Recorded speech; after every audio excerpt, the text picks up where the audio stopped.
Hi, everyone, and welcome to the Becoming podcast. My name is Sunny, and I'm here with my co host Tammy. And today, our Becoming story is going to feature Dr. Janae Queen Nazir.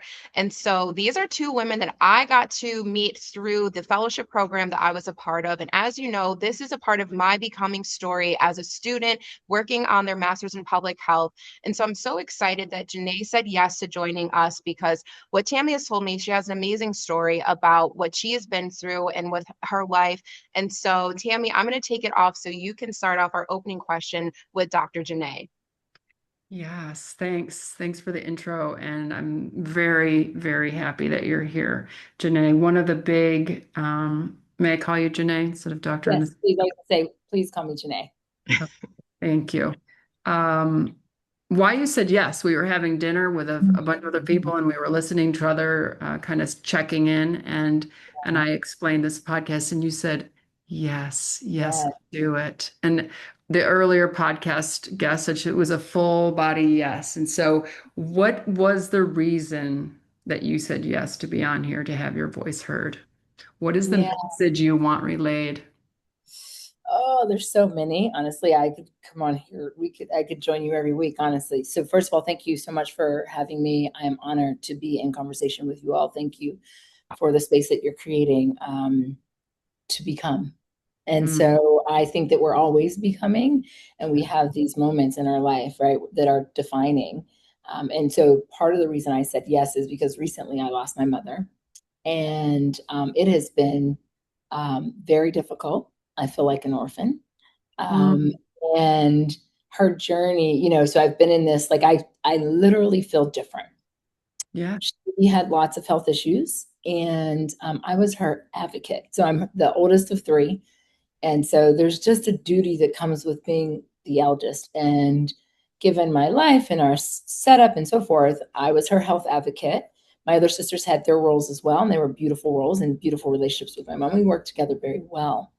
Um, but being her advocate, going alongside her through all of her medical experiences was so eye opening.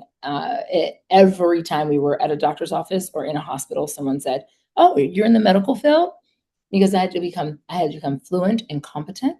Hmm. I had to be vigilant, and I had to fight, and I had to fight. And it's the reason I'm part of the reason I feel a little wrecked, but also wanted to be in this space is because I remember a doctor there was a doctor who you never knew what you were going to get when you went in. And I actually think the doctor, there's something that's happening with the doctor. Um, and he was very mean to my mother. And I didn't happen to be in that appointment. My sister was there. And I remember her calling saying, "We got to tell him because that's not." So she would call me because I was fighting. And I had a moment I said, "Mom, I am so tired of fighting. Like Mm, I'm just tired of fighting." And that was probably a few weeks before she hmm. passed. So I wonder, the guilt, how do I like Mm, did I saying that to her, like contribute to her mm, like, I'm done. Um, mm, and I know it didn't, but I also know that my mom was tired of fighting Mm. in yeah. the system. She Mm, would say, I'm not getting answers. I'm not getting the care I need. Thank God for you and your sisters. Because if it wasn't for you, I don't know that I would be here. So she fought for a very long time and she fought hard and she mhm. was with us. But being in that system was so, so terribly difficult. There were beautiful moments, but there were very, very hard moments. And watching her suffer and understanding how systems should work and seeing the opportunities and the challenges. Mhm. I have stories and I want to get out in the world and I want to share those stories and I want to create space for other people to share their stories because we have to disrupt our medical system, our health Yeah. system. Mhm. It's got to Yes. be disrupted. This is So it. Thank you for that. And it's a yeah, passion area of Sunny's as well. And obviously, I'm in healthcare and the ugly happens. Would you be able to give us a snap, mm, like a scenario that you're like, this is egregious? Because I think when people hear you're talking, they're going to have their own Yeah. stories and they're going to be like, yeah, this I happened. mean, mine already popped up. Tammy got to hear a bit of it as well, but yeah, I So Oh, know. absolutely. Hmm. what were those moments where it was just egregious and there Yeah. was nowhere to turn in this patriarchal, very protected, Yeah. bureaucratic, safety for them first? It's certainly not safety for the patient first. On every elevator, every wall, it's safety first, but it's their safety before your Yeah. safety. Absolutely. Emotional, psychological, physical. Yeah. Yeah. I have a few stories, but I'll tell you the most recent that I'm still mad about, and I'll try to Good. listen. So my mother had an incident on the 7th, and we understood it to be like a cardiac arrest, right? So there's a heart attack and there's heart arrest. Those are different. It's like plumbing and electric. The plumbing is when there's a clog. That's your heart attack. We're very familiar with that. Cardiac arrest is when it's almost like electrical. There's something went out, like a power outage. So going through that, and so we were kind of surprised. We knew she had some heart stuff, but we were surprised because she was doing very well. But the cardiology team, they're like, oh, I'm not sure. Continue to go and figure out whether or not she had sarcoid and so forth. We were already on that path. So they did their best to try to troubleshoot and so forth. So there's two things that happened during this day. One, they said, well, let's put I think it's AED inside. Well, if her heart is weak, she's been intubated. Now she got extubated. She recovered pretty quickly from it. Why would you want to put her under general anesthetic to put that in? Right? Like, and you don't really know what's happening. You're not sure why it went out, and you don't even know if that would actually bring her back. So that happened. So we said, well, let's go the middle ground. Let's give her a life vest and just monitor for a while. So that was happening. During this time, she was in IMCU. So there's ICU, which is intensive care unit, and then there's IMCU, which is like an intermediate, like intensive care unit. It's right before the regular floor. When you are in that unit, you get lines so that if there's an emergency, they can treat you. So you have at least two lines in your arm: the line they draw blood from, and the line that they administer medicine into. So you've got an exit and a entry. When you leave any ICU floor, protocol is to remove the lines, especially the one that's not necessary, because when you go to a main floor, they don't use that. They give you medicine, orally. And even if they need to draw blood, they might stick you daily, but they only need one.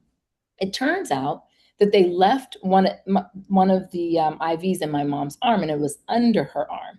Well, she was also a dialysis patient, and so because when you're a dialysis patient, you can't skip your treatment. So while she's in the hospital and they're trying to figure everything out, now her kidneys they were normal for a dialysis patient. All the things everybody was like, we were all flabbergasted. What happened to her heart? Why is she even here? She remembered nothing about it. She went to get dialysis. They put the blood pressure cuff over the area where the IV. So when you're on dialysis, that cuff runs it's an interval every 15 or 30 minutes to capture your blood pressure. So the whole time it's squeezing her arm, squeezing her arm. She said, oh, this is bothering me. That hurts. No one bothered to check. So now that should have come out of her arm, out of ICU. She's on the main floor right now. And so she had mentioned, this is bothering my arm. And so my family was on a rotation. And for, sort of the parallel story is because we were like, okay, we're not quite sure. She seems okay. She was looking good. I did not stay with her every night. So I stayed with her a couple of nights. My dad stayed with her a couple of nights, my sister. So we did this rotation, which I'm glad we did because we did not know that she would pass when we shortly after. So when I was there, she said to me, so she had 2 dialysis treatments with a cuff covering. She said to me, Janae, my arm is really bothering me. And I looked and I checked her out and I said, why is this still in here? So I called to have it removed. When they removed it, her arm blew up. She was very small. She was like not even 100 pounds. Her arm blew up 3 times the size.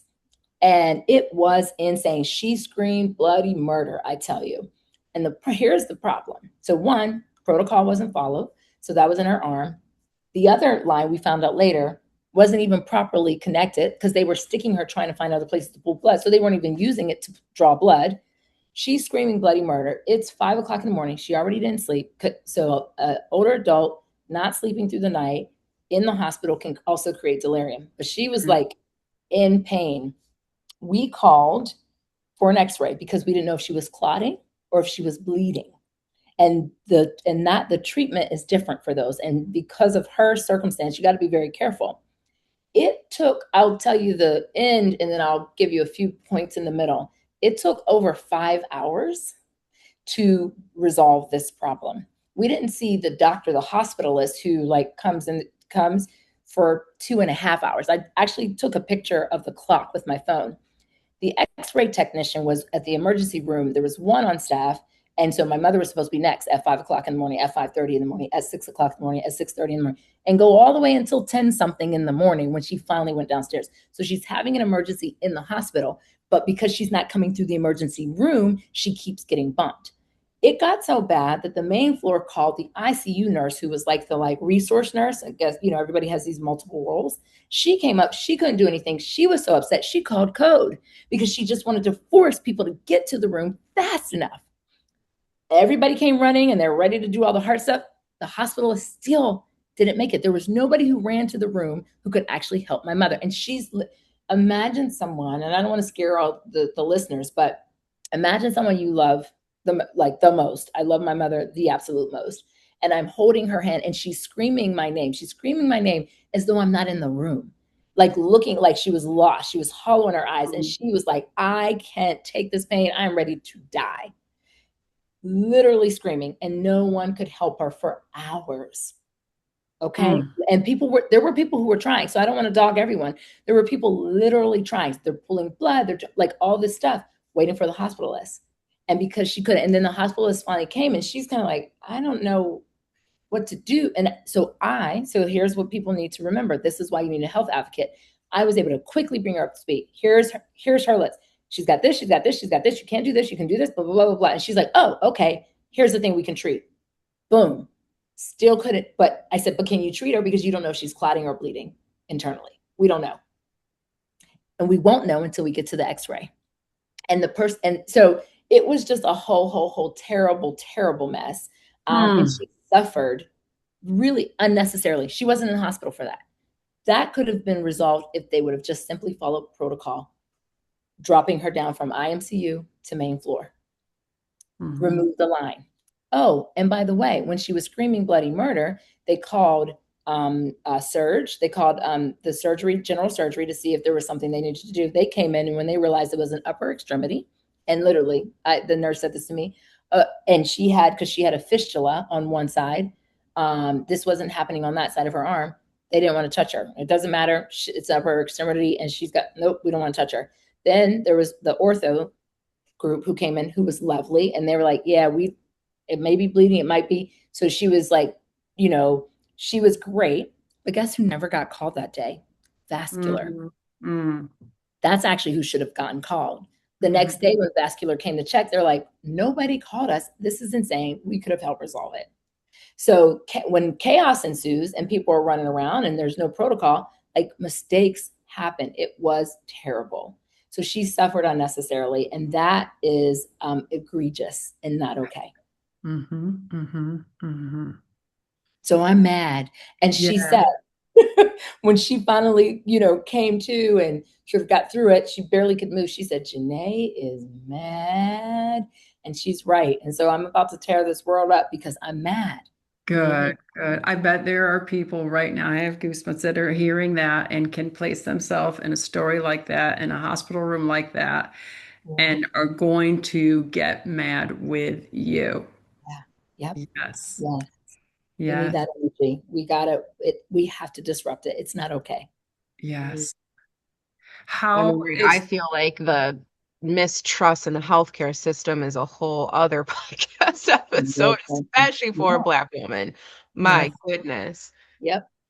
Yes. And this was a passion for you. Distinctly said to your professor, Sunny, like, what could this experience, what could be better about your internship? And you distinctly said to raise the voices of, you were talking about moms and babies and I said for the curriculum in itself that for the public health curriculum, that there needs to be more in-depth work on the healthcare system, as like we learn about healthcare system and public health and how we try to make the two work together. but we don't learn about disrupting the healthcare Right. system to benefit Yep. public health. And that's Yep. where I think that that would be something that those of us who have the passion for it, besides just having to go into public health law, but Right. where do we get to have the knowledge on how to disrupt because we are seeing patterns in public health? And that is what public health is for, the general public. And if we see black and white numbers that show data, that is where I think that there needs to be, again, a disruption in, the education department to say, when we are seeing disparities, what can we teach these students that are going to go into the world in these fields on how to disrupt the systems where they start seeing things that aren't right? And I think, again, these stories are constantly being blasted in our own communities, but not necessarily in the spaces where change is going to happen.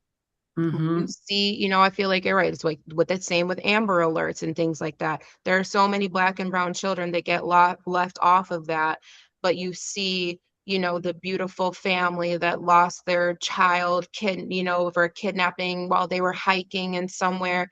And it's like, those aren't the only kids that have been lost or Yeah. taken, So again, it's right. Systems work is definitely something that I think that needs to be much more in depth of an option when it comes to especially the space that I'm in, working in public health and going through the education piece of public health. Like I kind of jumped into it career wise and then did the education afterwards. And I'm kind of like, I took this on trial by fire, just figuring out Mhm. how the public health space works. And I'm seeing that you guys aren't really teaching all of it.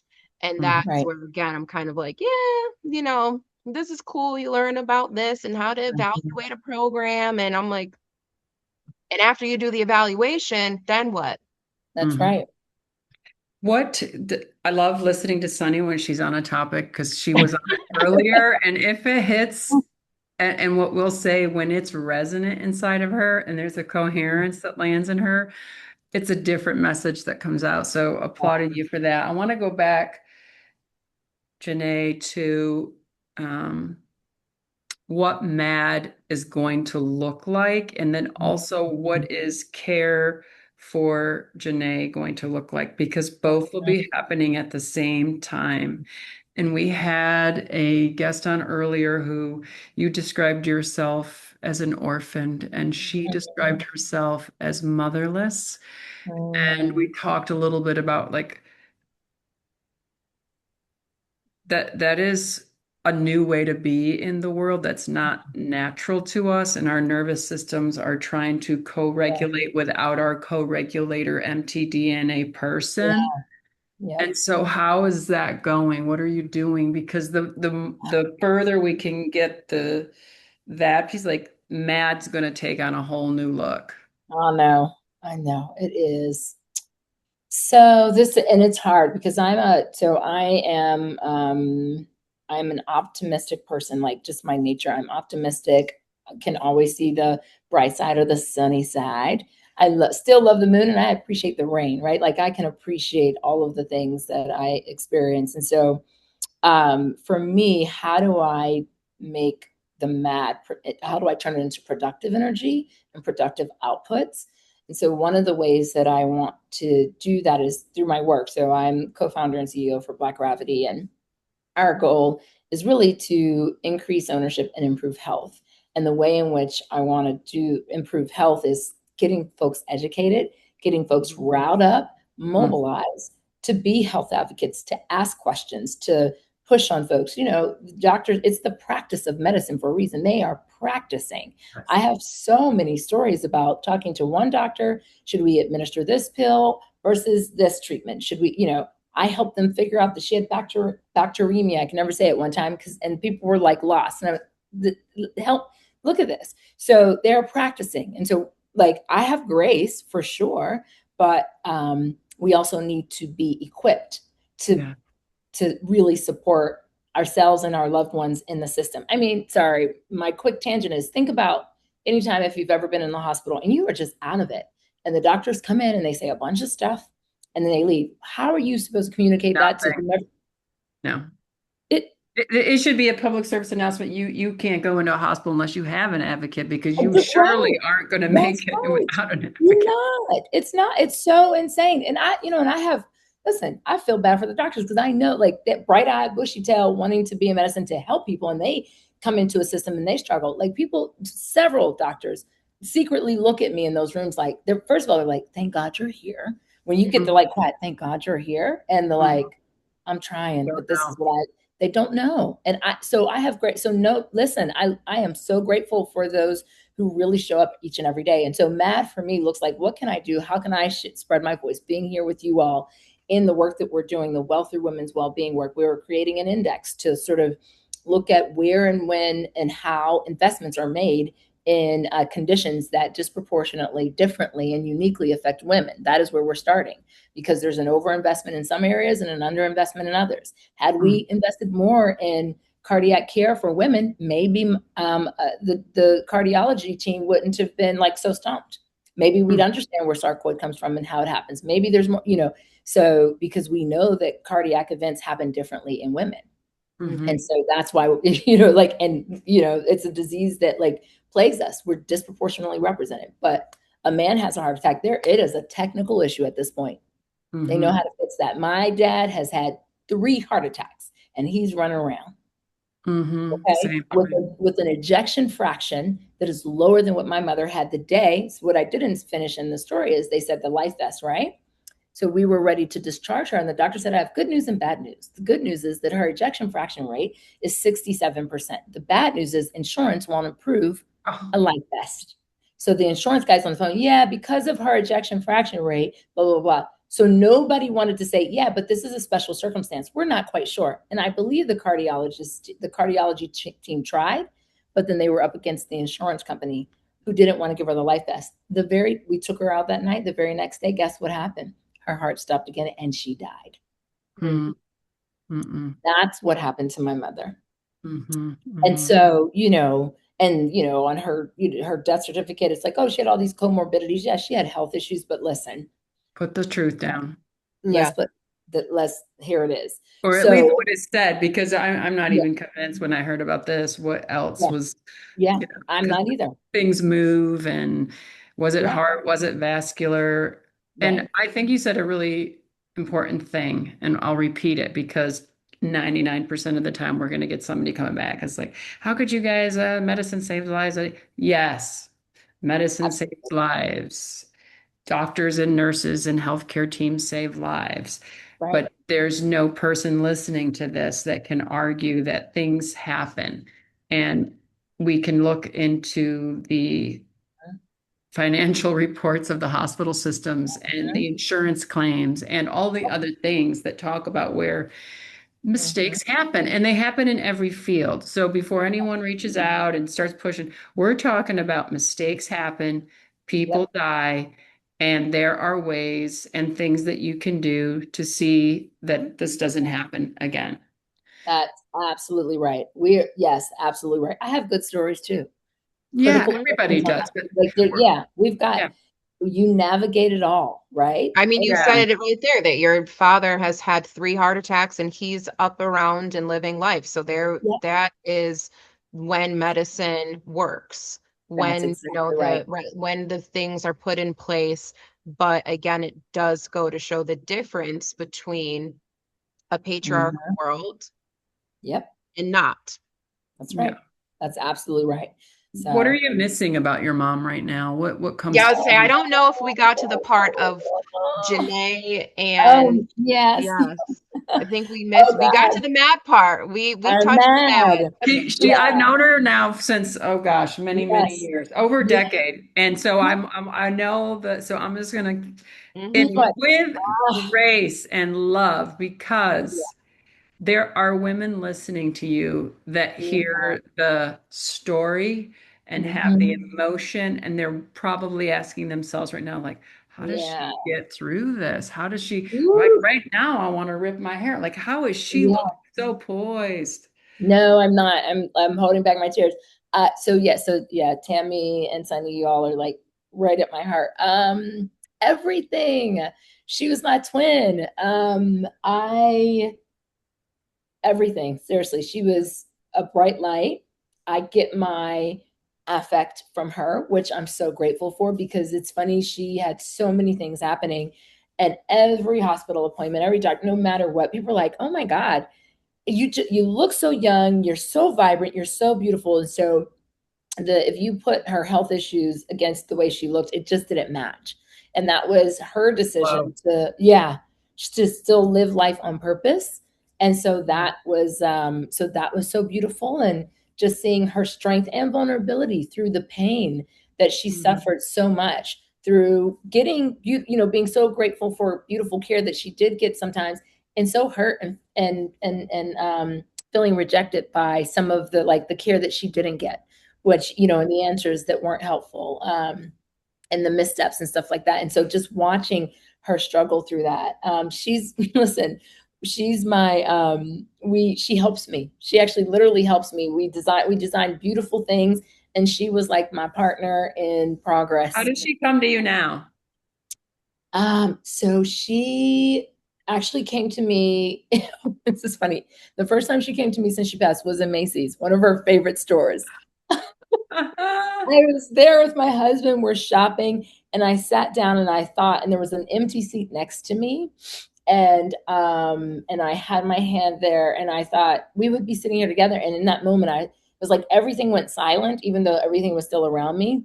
And she like touched my hand, and then she sort of like Oh, flew in front of me and she says, "I am okay. I am yes. okay." And her twin brother was with her too. So she had a twin. And so she said, "I'm okay. I will cover you always." Yes, yes. So let's So go back yeah, to that original thing you said, which was like, I vocalized that I was tired and I wondered if that's the right thing. And it could have been the permission you gave your mom to let yeah, herself not be. So yeah, she gave you the message at Macy's. So yeah, what can we do with this other yeah, thing that you brought up in the beginning? Because yeah, sometimes when you have the courage to vocalize what you did, it allows them to have the courage to go do what yeah. they got to do. Yeah, no, it's my sister recently said she came to her in a dream, and and this is a sister who was actually with her when she took her final breath. Um, and so she did say that she said, "Mom, were you ready to go?" And she said, "Yeah, kinda." She was ready. Hmm, And hmm. so still didn't feel good. Uh, Ready doesn't even, ready's not the same also as egregious thing happened, that's right? exactly Because right. you could Oh be yeah. ready many, many years of your life. My Yes. partner that just died was Yeah. ready when I met him. He's like, I had a good life. If it goes, Listen. it goes. That is not the same as Yeah. yeah, today's a No, good day. it's No. not. No, because we had a scare the year before, a cardiac scare the year before, and she made it through it. But even then, she was ready. So I will say this: she was doing really well. Like she had all these health things, and it turned around last July. It turned around, and she was like, she wasn't able. She was on oxygen last summer. We took a trip to Martha's Vineyard, and the memories return to you on your phone. She had oxygen, and we were out dancing. The next summer she walked a mile with nothing. So like Good. recent, like this is how she was dancing with me. I have a video of her dancing across the backyard to one of our yacht rock songs, and so she was full of life. When the weekend that she passed when she first went in the hospital, we'd gone to the Cherry Blossom Festival. We had family in town. We had just finished a big backyard renovation, and she went around and she sat in every chair, and she's like, "I like this one and I like that one." She was driving me in a golf cart the day before she went into the hospital. So, Tammy, you're absolutely right. Her ready wasn't, "I'm ready to go now." It was like, I have Lived. accepted that, life will end when it's supposed to end, but I'm going to live it. Hmm. So, yeah. So, She's no, got the fire is so strong in you that it is, I mean, she's going to give you the fire for this. Like it's like coming through like a inferno. Mhm. and how to direct it in the ways that you are directing it. And I'm always going to go back to, and this is the question we ask, assure that everybody knows before they come on, because everything is energy. So that glow that your mom had, that despite everything, diabetes and heart and all that, she had a glow because she had the energy for that. And Yep. she's going to have, Mhm. that is the relationship you had. That's exactly right. I have to say, for the record, no diabetes. She used to go, it was Oh, whatever it dialysis was. because of kidney. It's okay. Not But with diabetes. She had kidney without. Wow. exactly, which is wild because Complex. yeah, she was so funny because we would be in hospitals. And the only reason I say it is because when she'd come in and someone would say that, she's like, I don't have diabetes. Yeah, She's like, because don't give instantly me the that mind too. goes to, if you have, yeah, if you Yeah. have, Hmm. at least in the world yeah, so Yeah. good. Thank you for saying So that. It's yeah, helping even it's me good. right now. It always goes together in the world that I see. Well, and Mhm. I should say this for listeners who have health issues.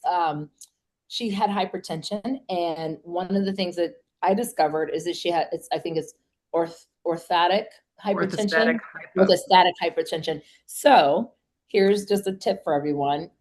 Your blood pressure changes depending on your position, lying, sitting, standing. So we learned that we should take her pressure while she was standing, because what can happen is her lying pressure could be like 190. Standing, it could be 140. But if Mm. you treat the 190 and then she stands up, she plummets. Hmm. So for your loved ones, if you are checking blood pressure, or for yourself, check your pressure lying, sitting, and standing, because your treatment should be adjusted accordingly. And that is a public service announcement right there. Yeah.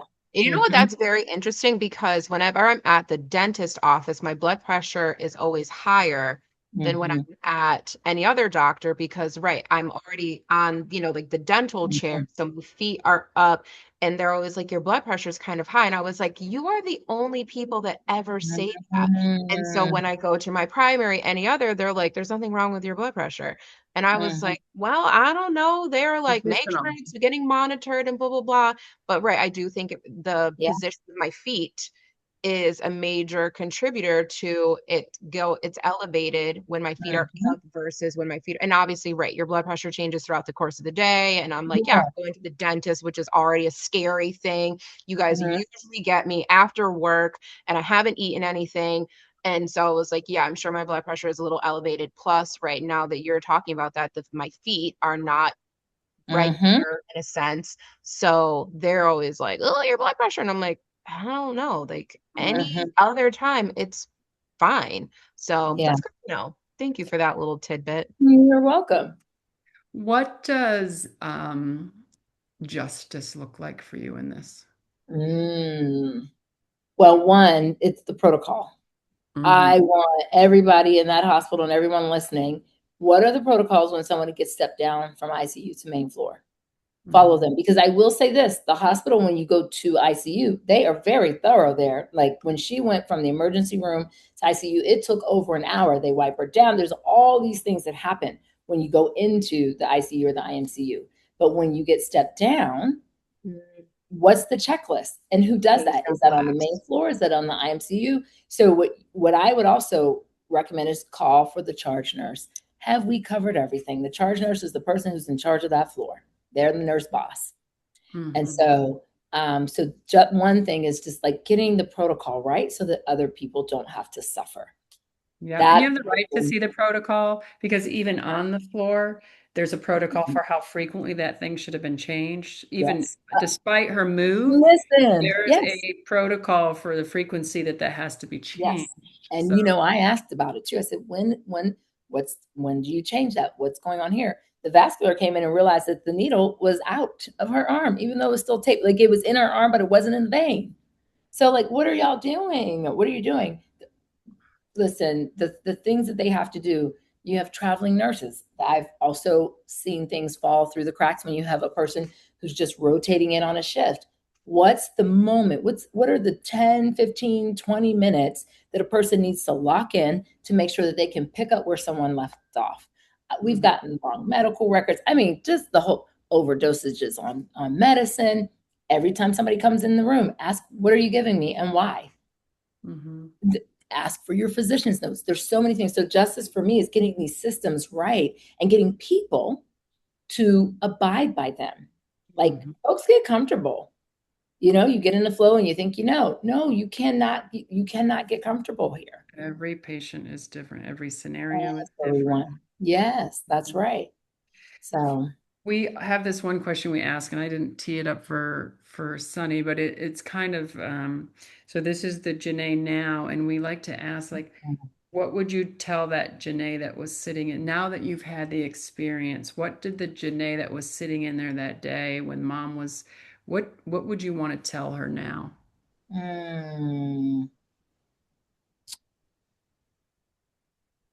I should have called the chief medical officer down to the room in the moment. Just call, like, get the chief medical officer now. Yeah, or at least make a big fuss. You get older and society tells you to be quiet, calm down, don't fuss, and I know I have been a loudmouth for many of my days, but sometimes like, okay, I don't want to bother. And when you, and back to like the grace, you see people actually working really hard to figure it out, right? But we use that Mark Friedman book when we do the results-based accountability. Trying hard is not good enough. Right. And so they are trying hard. So what happens if I go out into this hallway and I start screaming and looking crazy? I need to let go of the social embarrassment that might come from that, because at this point, there's nothing that's okay. And that's very scary, because the social expectation for you to be an advocate, but be a quiet advocate. Once you're a loud advocate, you could actually even get excommunicated from the hospital, even if you do it in an elegant way and you're expressing that you see things a certain way. I've had to fight for that too, especially during COVID. That's a whole different. Listen, you're so one, chief medical officer, but the other thing is, I think what I got from that was kind of what we started off with, and it has resonated through a few of our interviews now, is the female voice and not remaining quiet and leaning into our confidence in ourselves.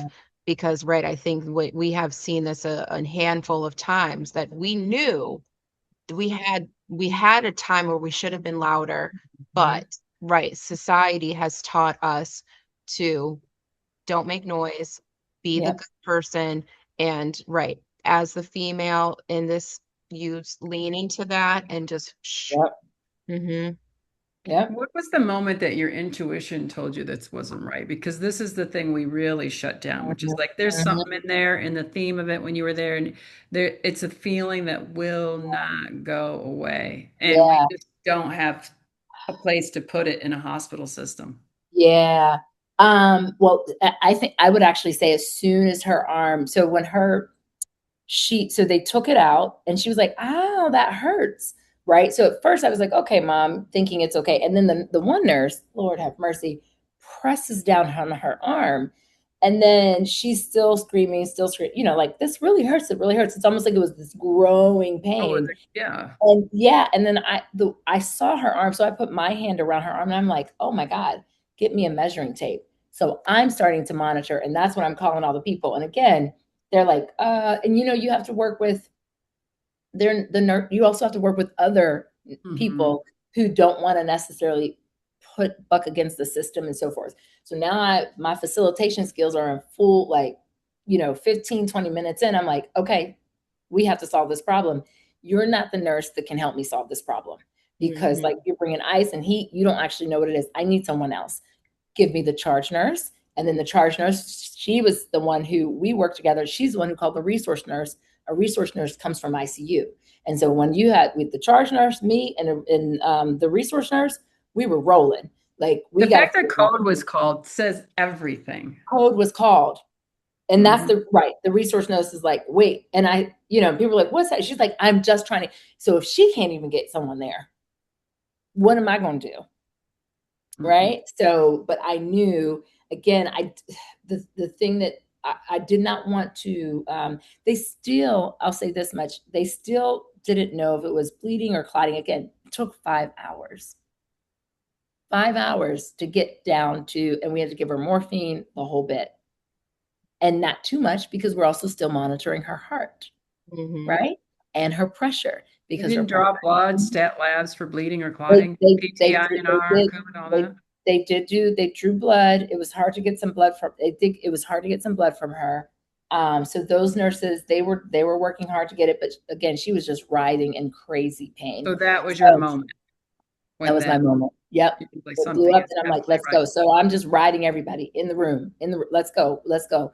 Where they called the what station is it called? They called the tech for the ultrasound 4 times Mhm. easily. Stat, stat, stat.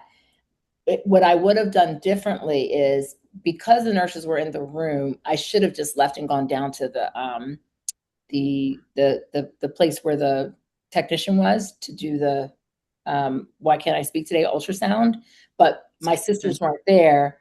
When my sister came, we were able to tag team because the thing is, here's the challenge. You're in the room, she's screaming bloody murder. You have people who are being helpful, but if I leave, someone can come in and do something that they should And not you do, don't know. Mhm. Mhm, and mhm, we don't yeah. know.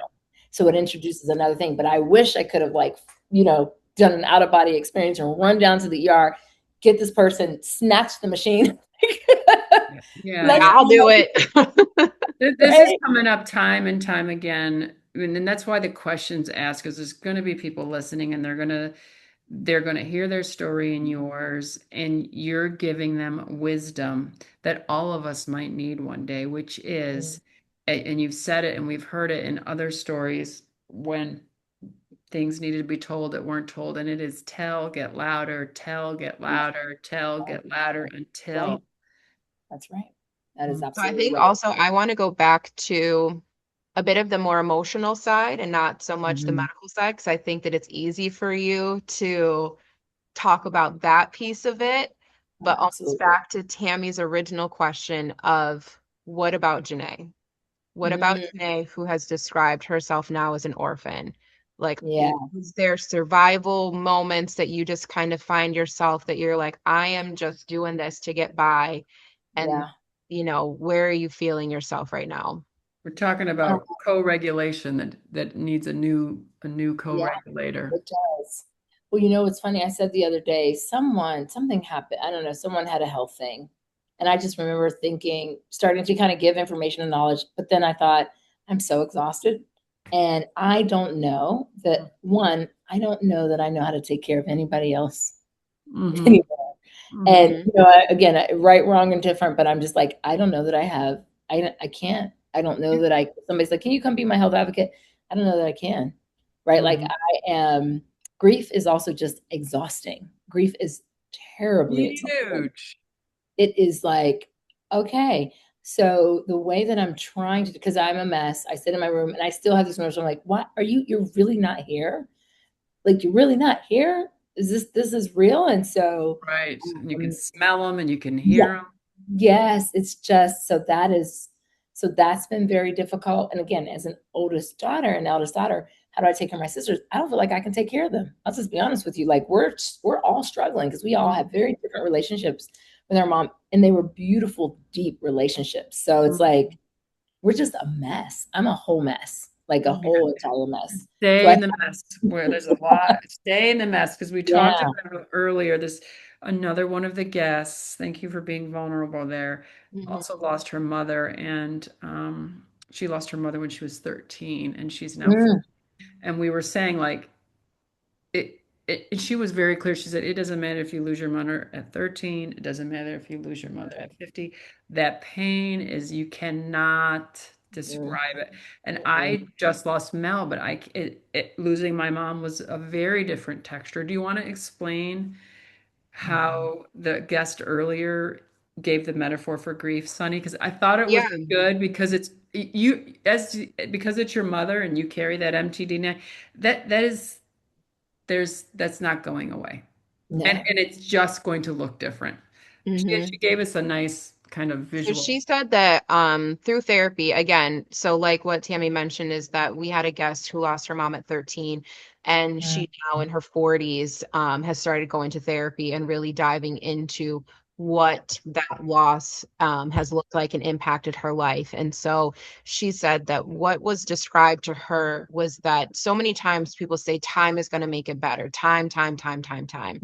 So she said that the metaphor is that you are a box, you're a square, and this tragedy, this moment has happened, and it turns into a big red ball inside of your box. Mm, Through time and through the experiences, when the ball hits the walls of you, you feel the pain. And at yeah. first, that big ball is hitting the walls all the time. The ball can get smaller, but it's still bouncing around. And it's Hmm. still the same pain that you experience when it Yeah. does. And so she was saying that that is what she had to allow herself to understand, that despite the fact that she had this loss when she was so young, when that ball hits the wall of herself, it Yeah. still hurts. It still hurts exactly the same as Hmm. 13-year-old self. And that Yeah. that's okay. That's okay Yeah. for you to be just as on the floor, curled up like a Hmm. ball, complete mess, because that pain doesn't change, Yeah. just might not happen as often. And so Yeah. that's what she said, that she really learned to allow herself to be okay, that, right. She said that she's like, I've had friends who have lost their parents when they're older, and they're like, oh, I'm so sorry, like, I know you lost your mom when you were young. She was like, you had your mom, so of course this is going to impact you, just like it Mhm. impacted me. You had your mom through your teen and your adult years, so yes, this loss is huge. You've had this person for so long. And so Yeah. she was like, right, don't try to say that, you feel bad for me because I didn't. She was like, no, it hurts, like this is huge. Yeah. So, The texture of the relationship also is mhm, going to make it different for sister number one, which is you, sister number two, sister number Yep. three, the dad, your husband, the Mhm. texture for everyone. You're not going to sit at the dinner table and have the same experience of not having Right. mom there. And it can make all relationships be Yeah. different. Yep. That's absolutely right. Now, I know it's going to be with it's, my mother growing up with her, I just, to like, probably a week before but she would say, I wish my mom could see you girls. So she lost her mother when she was 26 years old. And Baby. so I grew up with my mom always mourning her mother, but like still beautifully and honor because she wanted her to see. And so that experience, you hear it and you're like, oh, that experience is very real and present for me now. So I'm like, oh, I now even more deeply understand the attachment and the connection and the like sorrow that my Mhm. mother carried for 50, almost 50 years of her mother being gone. Like it is just It's the um different one. it hits different. Yeah, we um said it earlier yeah, too. It's it like hits losing different. mom, losing child. Those Yeah. two, you hear about this over and over. You can read the Yeah. research, you can talk to the people's experience. The Hmm. description of losing your mother and or a child, those things are frequency changers for good. And you Oh, use those changes for either something like you're gonna get mad, staying mad, and it's such a healthy mad as when I'm, yeah. and even if it's unhealthy, by the way, I really don't, we're not even going to care. Yeah. It's just we're going to make sure that justice happens. But to say that anyone who is listening, we're not trying to downplay anybody's grief, but there's a unique difference, and I keep saying this because of the lineage and the ancestry and the way we're wired in our bloodline. Your mother, your grandmother, you, and that daughter have something that no one else in your family has. It is a connection that carries mtDNA, which is mitochondria DNA. Mitochondria, ATP, that's your energy in your body. That Yeah. is not an accident. That is a connection that you cannot be, Yeah. it can't be explained. That's It can't real. be That is explained. absolutely real. No, I am with you. Well, I will tell you one way I'm also taking care of myself. One, just like allowing myself to go through the grief. I'm a huge like I host and do the things. I'm saying no more right now, just like not now. It's just like yeah. not now.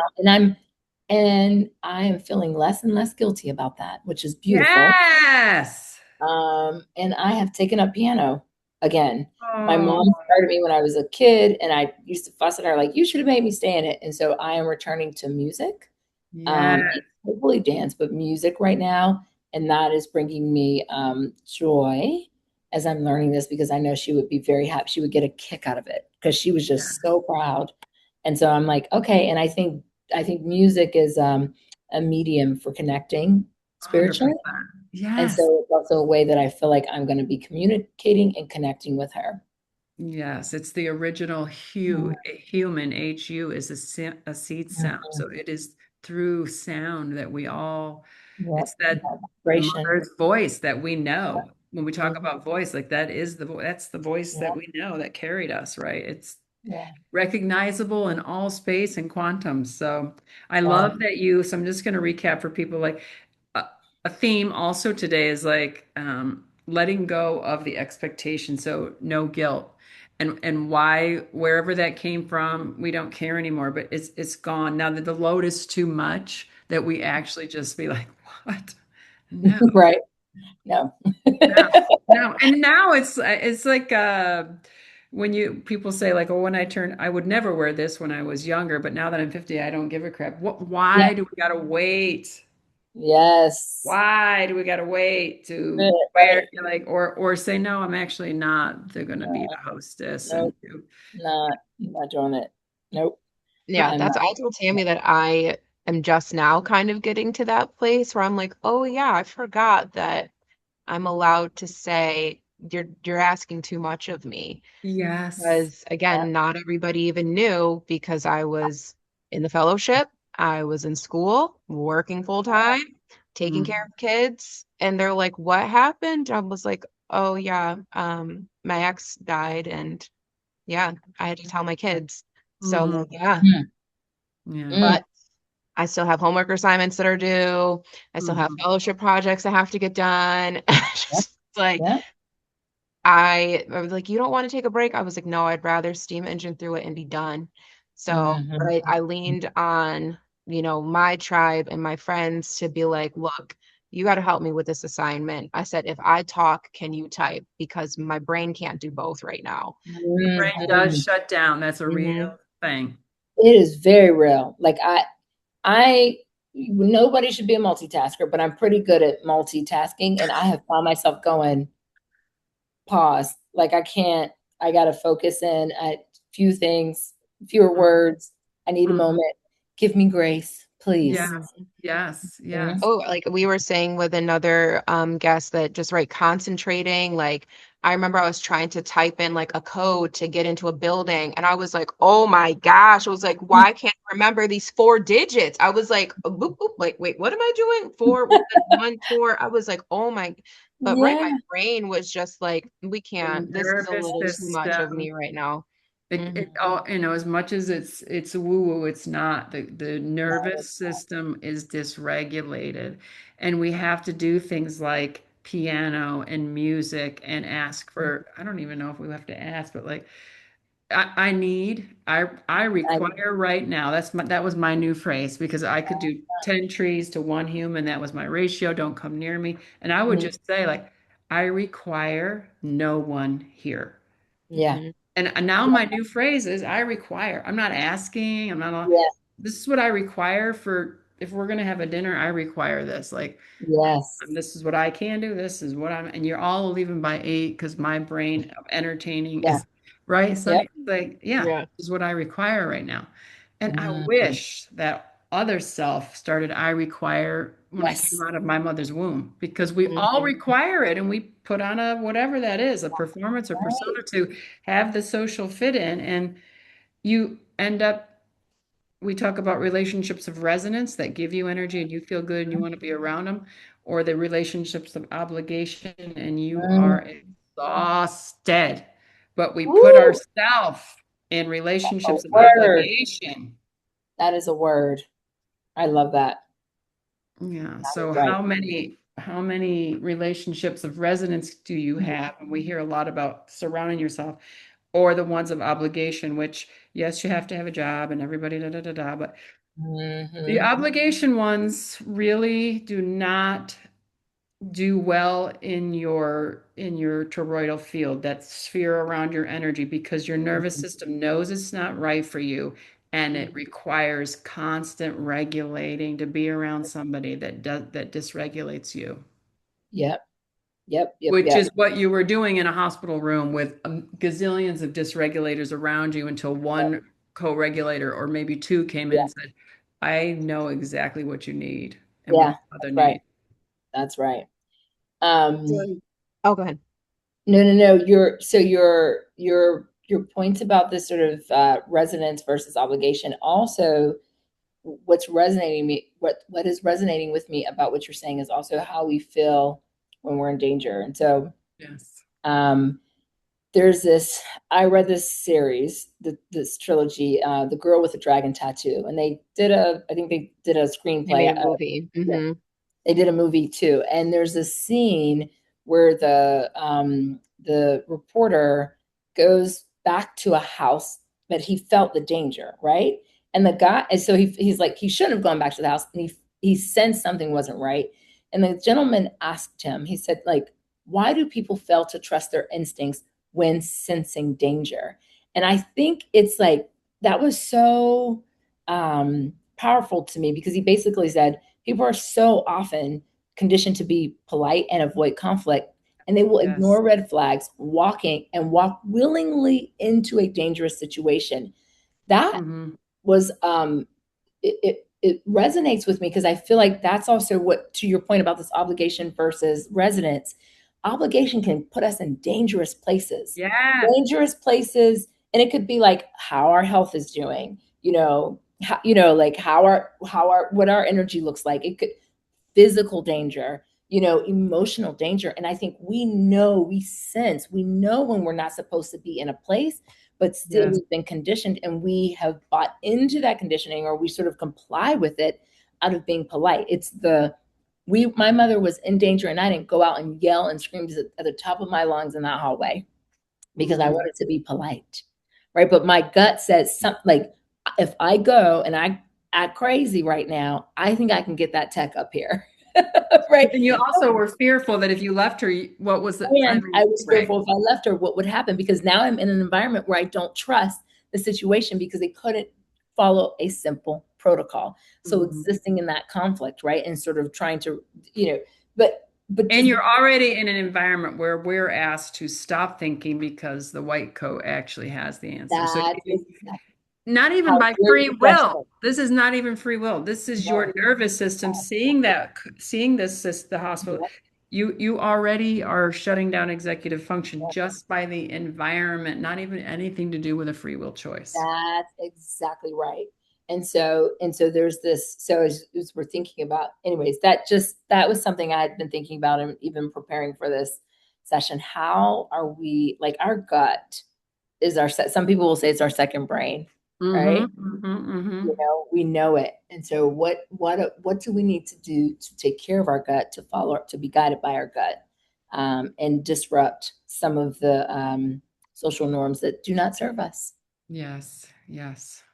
So, I don't know, Sunny let me just do our normal kind of. Yeah. So, another question that we like to kind of ask is, through this process, if you haven't yet, maybe you don't, since you're kind of still new into your grief, but what is the lesson, the positive that you can take from this experience, that you might say that I'm proud of myself because I've experienced this, and I now see this piece of me that maybe I didn't before? Wow. It may change down the road. I'm proud of myself. So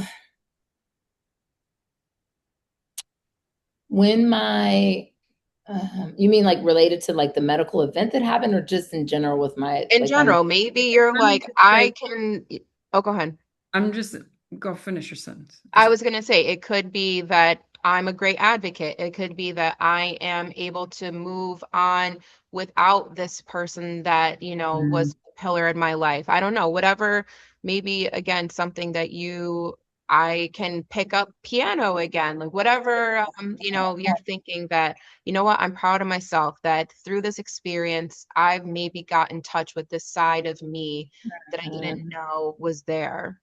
And if you don't have those, or if you don't, maybe you're just like, I don't know yet. I'm not learning any good lessons from this experience. No. I didn't hurt any of the healthcare team. Right. I didn't hurt. Right. And some of those people were my homies. I love them, and I'm so grateful for some of them because we were in the trenches together. There was like Yeah. they were there, and I'm so grateful that we were in the trenches together. I'm grateful for that resource nurse and that charge nurse, and even the vascular person who came in the next day, and like the people who the blood that we were in it together. So like it is not a me versus them by any stretch of the imagination. It's the protocols, the processes that are not the system, and its design is not failing.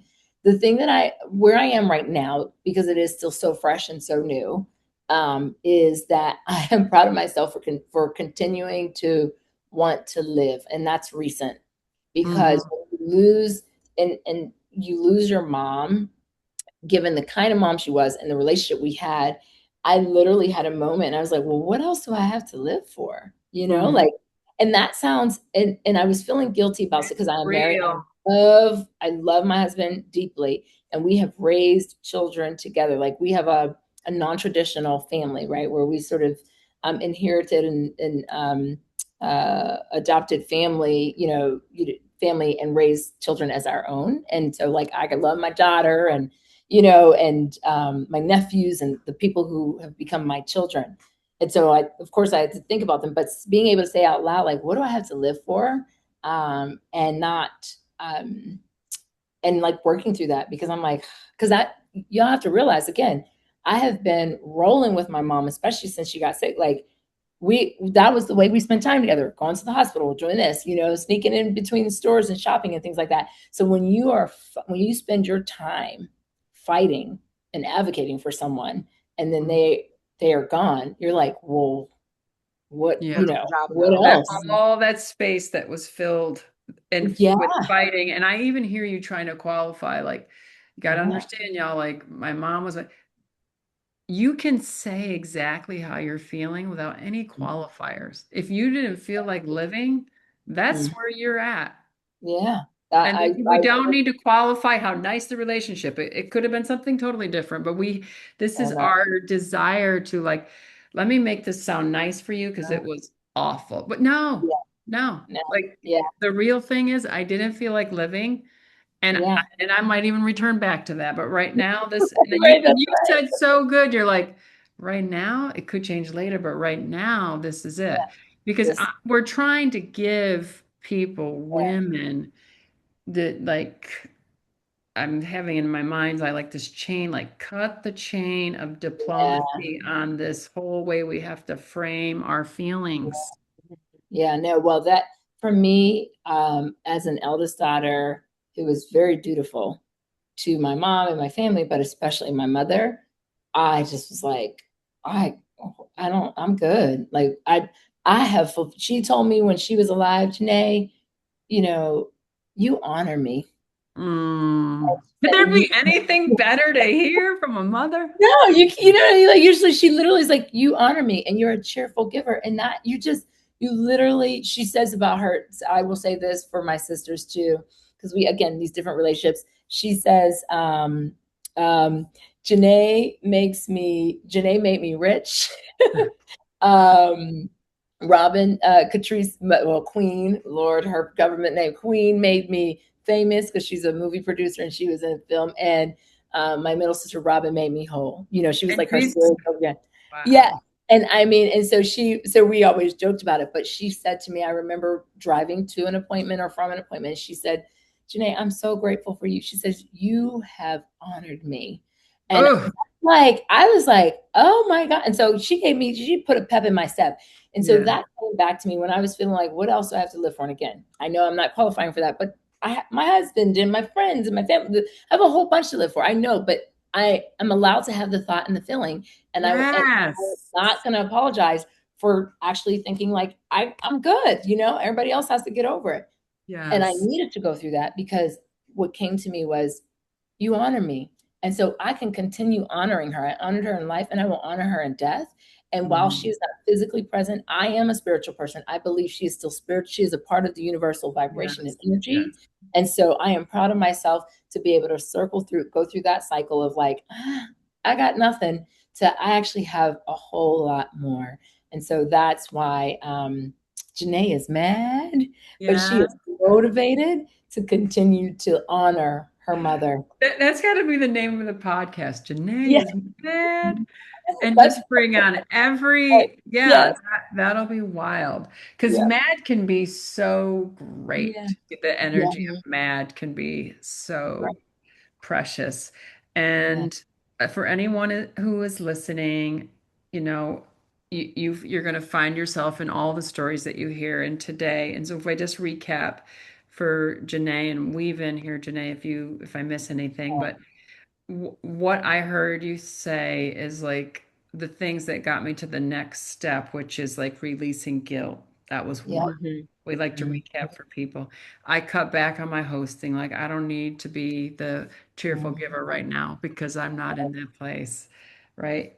The piano and healing through Mhm. music. Because so many people are looking for, we talked earlier. She's like, I just needed every day like that one more thing to get me Yeah. through the day. If like just one step. And a lot of there was music, there was art, some themes are coming through on what are helping Mhm. other people around. That wouldn't have been mine, but Yeah. Heard it from more because like I a heard my cast. name 10,000 times for 2 years. He would say, Tammy, Tammy, Tammy. And I was so used to hyper care that when there Yeah. was no care, I didn't even know what, like, Right. is there nobody here? Is like, there's Yeah. nothing. But what we did, what we did, because I had time, I had a Mm. gift of time, a little bit of time. We knew his thing. We would lay and like, what's going to be our word? So when you're over there and I hear this word, so he told me my word. I said, when you Yeah. hear this word, we're talking.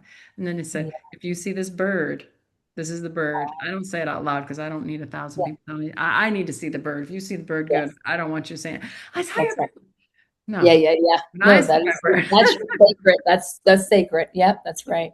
So for time, and not everybody has the gift, because we do believe that the spirit is around and all around and everywhere.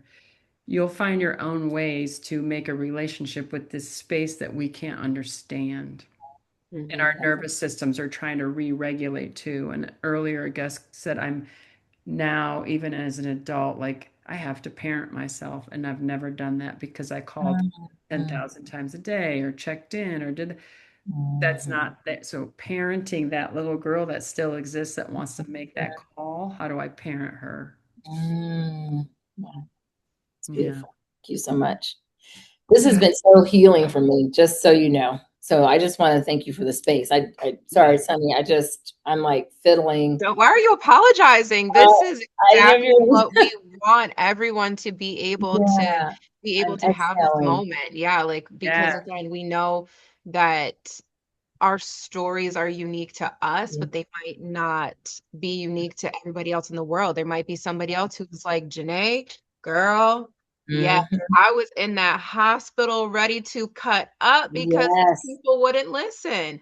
And Mhm. that's what I said. Even I have had my own experience dealing with the healthcare system and advocating for my daughter. And right, they're just, you've reached a level of frustration that you are Mhm. like, who are you talking to? Like, I know what is going on over here. Why won't anybody listen to me? You Mhm. do know. So, yeah. You do know. And Janae gave us another gem, which is to talk and talk more and talk louder and get louder and get louder Oh, and get I've started doing panels at the hospital, and I'm like, Everybody over here is going to know my story." I was like, sign Beautiful. me up to be a parent advocate they have like a group of parents that come to talk to other parents that are dealing Mhm. with oncology and hematology. And I was like, yeah, yes, please, because we know there Yes. needs to be communication between the families and these providers because we are not all experiencing these things independently. Like there are other people that are dealing with similar things, whether there are hearts, blood, bones, joints, whatever it is. And there Mhm. is pick lines being left in. There are doctors that are not listening, whatever the situation is. We are all experiencing something, unfortunately, because, right, these are people, this is human error, but we need to be able to say, put it on the list. This needs to Right. make sure it gets checked. This person needs to know you have to listen because I said it, they said it, and they said it, and we are dealing with something Yeah. that needs to get addressed. And so, yes, I totally, at the beginning of this, I was like, oh, yes, I know what that feels like. Mhm, mhm. So please Yeah. do not apologize. Please do not Thank you. apologize for Thank you. having the experience that we want to have with our guests, to have with our listeners, because this is the point of the frequency and the voice and the storytelling, because this is where we find ourselves in our healing journeys. You Yeah. know, we're all women that have experienced loss very recently. And so what And we're else working need with to the be able little to talk self. about it? We're working, we're not used to, especially in our roles, we're not used to going into the little one in here. Right, right. Mhm. That's right. Because what does that little one need? It doesn't look anything else what the big Mhm. needs, right? And people aren't used to that because they want you to be the big one. Now, the little one, what Yeah. would your mom want you to be doing for you right now, Janae? That's what we'll end with. One thing, what would your mom say to you right now? Like, what would she want you to be doing to take care of that little one? Rest. Yep. Mhm. Yep. Okay. We're going to Mhm. end on rest. I'm very grateful. This will be out on YouTube and Spotify. I'm going to let Sunny do the closing because she's got a great, she got her thing down. All Oh, right. yes. Thank you so much, Janae, for speaking with us and for sharing and being so vulnerable. And I cannot wait to be on the train with you as we advocate for those that need the education to learn how to advocate, because there is so much disruption that needs to happen. And Janae is mad and she is Yes. motivated. That is what That's she right. said. So, yes, thank you so much for being a part of the Becoming podcast. Thank you, Tammy. As always, continue to follow along on our becoming journey as we share more stories.